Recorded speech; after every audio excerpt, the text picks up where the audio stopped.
हाय, मैं नीलम। गुरुवाणी जो हमने ग्रंथ का अभिवाचन शुरू किया हुआ है, उसका आज मैं थर्ड पार्ट आपको बताने जा रही हूँ। सबसे पहले गुरु महाराज को वंदन करके मैं ये मेरा स्टार्ट करती हूँ। जैन दर्शन की सारी क्रियाएं पूर्णतः वैज्ञानिक है। एक एक शब्द के अंदर वह परम सत्य छिपा है और उसी सत्य को खोजने के लिए हमको उसका प्रयास करना ही चाहिए। मन एव मनुष्यानां कारणम बंध मोक्षयोः। इसमें उन्होंने कहा है, संसार के बंधन से मुक्त होने का साधन मन है। मन ही वह चाबी है। तिजोरी के अंदर बहुत सारा वैभव रहता है, परंतु चाबी एक होती है। आप उससे तिजोरी खोल भी सकते हैं, बंद भी कर सकते हैं। राइट टर्न दीजिए, खुल जाएगी। लेफ्ट टर्न दीजिए, तिजोरी बंद हो जाएगी। चाबी एक है और काम दो है। मन एक है और इसके कार्य दो है। यह संसार को कस्टडी भी देता है और मोक्ष भी। यह मन संसार से मुक्त कर देता है। गुरुओं द्वारा बताई गई मैत्री और प्रेम रूपी चाबी को सही तरह यानी राइट टर्न घुमाना पड़ता है और हमारे अंतद्वार को खोल देती है। आत्मा अनंत वैभव की मालिक बन जाती है। हमारी आदतों में बैर, कटुता, द्वेष और अहंकार जैसे भयंकर दूषित तत्व है, जो बाहर से आए हुए वैभव स्वरूप है। ये आत्मा के व्यावहारिक गुण है, स्वाभाविक नहीं। जरा सी ज्ञान दृष्टि से यदि विवेकपूर्ण देखा जाए तो आनंद का खजाना अंदर है। कैसा भी बाहर का वातावरण का निर्माण हो जाए अथवा कर्म को लेकर कैसी भी विषम समस्या पैदा हो जाए, अगर यह आत्मदृष्टि उन्मेषित हो जाए कि हर परिस्थिति में आप चित्त की शांति बनाए रखें, तो कभी भी कोई समस्या आपको विचलित नहीं करेगी। अनित्यानि शरीरानि। शरीर अनित्य है, वैभव अनित्य और नाशवान है। जरा उस पर विचार कीजिए। इसलिए मैं आपको उस पर चिंतन दे रहा हूँ। मन को कैसे समझाया जाए तथा मानसिक शांति कैसे पैदा की जाए, क्योंकि जहाँ से समस्या पैदा हुई है, समाधान वहीं से आपको मिलेगा। जो चीज़ें आप घर में खोते हैं, यदि आप उन्हें बाहर में खोजने के लिए जाए तो चीज़ वहाँ नहीं मिलेगी और वह खोज कभी पूरी नहीं होगी। सेठ मफतलाल यहाँ से बम्बई गए और वहाँ से लंदन गए। उनको कोई ऐसी बीमारी थी जो डॉक्टर डायग्नोस कर नहीं पाए और नहीं निदान कर पाए। एक तरह से बड़ी अशांति थी। वह जब खाते तो बड़ी बेचैनी लगती तथा श्वास लेने में रुकावट आती। वह बेचारे सारा दिन उदास रहते और उन्हें भारीपन नजर आता। स्फूर्ति नहीं मिलती थी तो उन्होंने विशेषज्ञ डॉक्टरों को दिखाया। किसी डॉक्टर ने कहा कि आँख के डॉक्टर के पास जाओ, किसी ने कहा कमजोरी हो सकती है, किसी ने कहा कान के डॉक्टर को दिखाओ, किसी ने किया कोई बड़े अच्छे चिकित्सक को दिखाओ। कहीं पर भी नहीं मिला तो वे इंग्लैंड गए और बड़े बड़े डॉक्टरों ने जब देखा और डायग्नोसिस किया तो कह दिया कि सेठ तुम्हारा कोई रोग पकड़ में नहीं आ रहा है। ब्लड में नहीं, यूरिन में नहीं, किसी प्रकार के टेस्ट में कोई रोग नजर ही नहीं आ रहा। यह कोई नई बीमारी लगती है और बड़ी खतरनाक बीमारी है। अच्छा है, तुम अपने घर वापस लौट जाओ और जो तुमको करना है, घूमना फिरना है, कर लो। Tomorrow you shall die. मौत का सर्टिफिकेट लेकर मफतलाल दिल्ली वापस आए कि जगत में अब इस बीमारी की कोई दवा नहीं है। यह बड़ी खतरनाक बीमारी है। उन्होंने देखा कि अब अगर मुझे मरना है तो अच्छी तरह से क्यों न मरा जाए, खा पी करके और घूम करके मैं मरूं। उन्हें घूमने का शौक था तो वह बड़े समृद्ध व्यक्ति थे। अपने दर्जी को बुलाकर कहा कि मुझे एक दर्जन सूट सिल कर दे दो। मैंने कमाया है और मुझे उसका उपयोग करना है।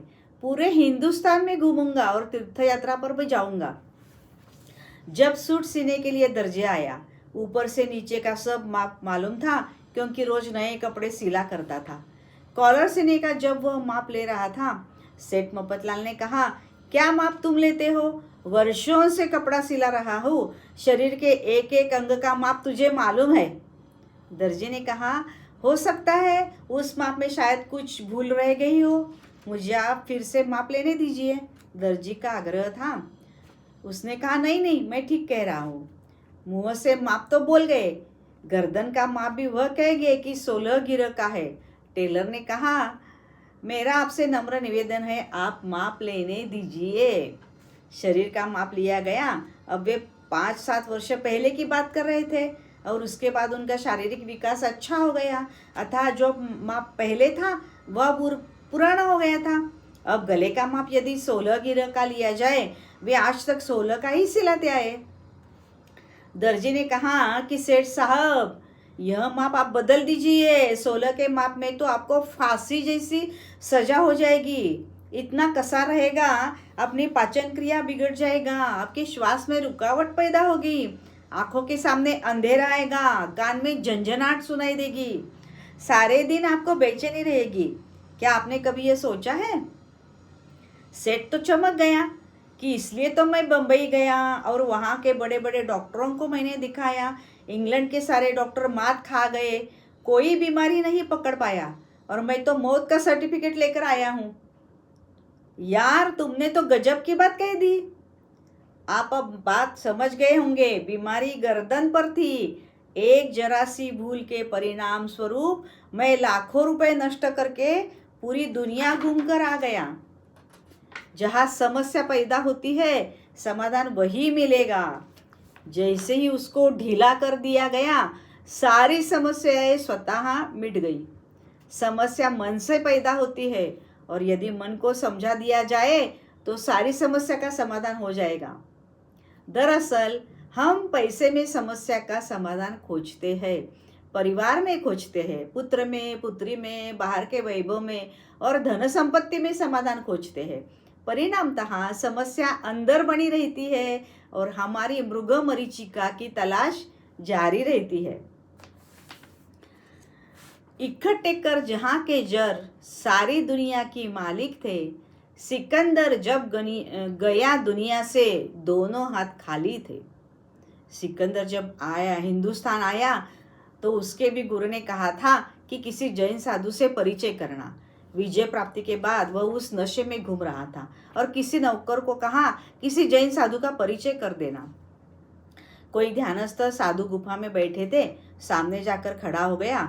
उसने सोचा, मेरा सम्मान करेंगे, अभिवादन करेंगे, परंतु वह तो ध्यानस्थ ही रहे, कोई परवाह नहीं की। उसने तलवार निकाली कि ऐसे बदतमीज की गर्दन उड़ा दी जाए, क्योंकि बड़ी गर्मी थी। उसकी युवावस्था में होने पर इतनी बड़ी सत्ता और विजय का उन्माद ऐसा था कि तलवार निकाली।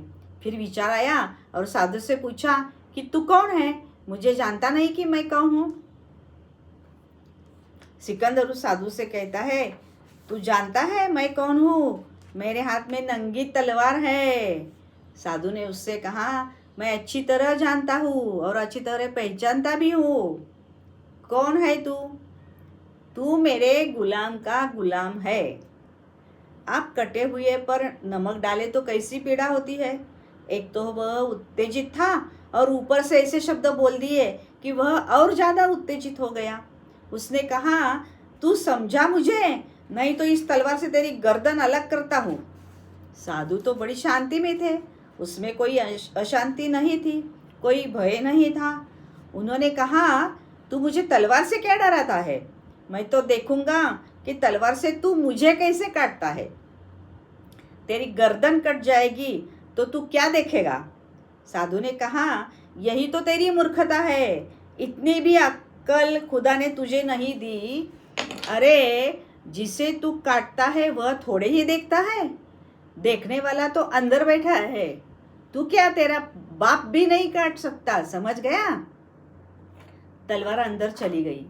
सिकंदर विचार में पड़ गया, बड़ी गजब की बात कह दी।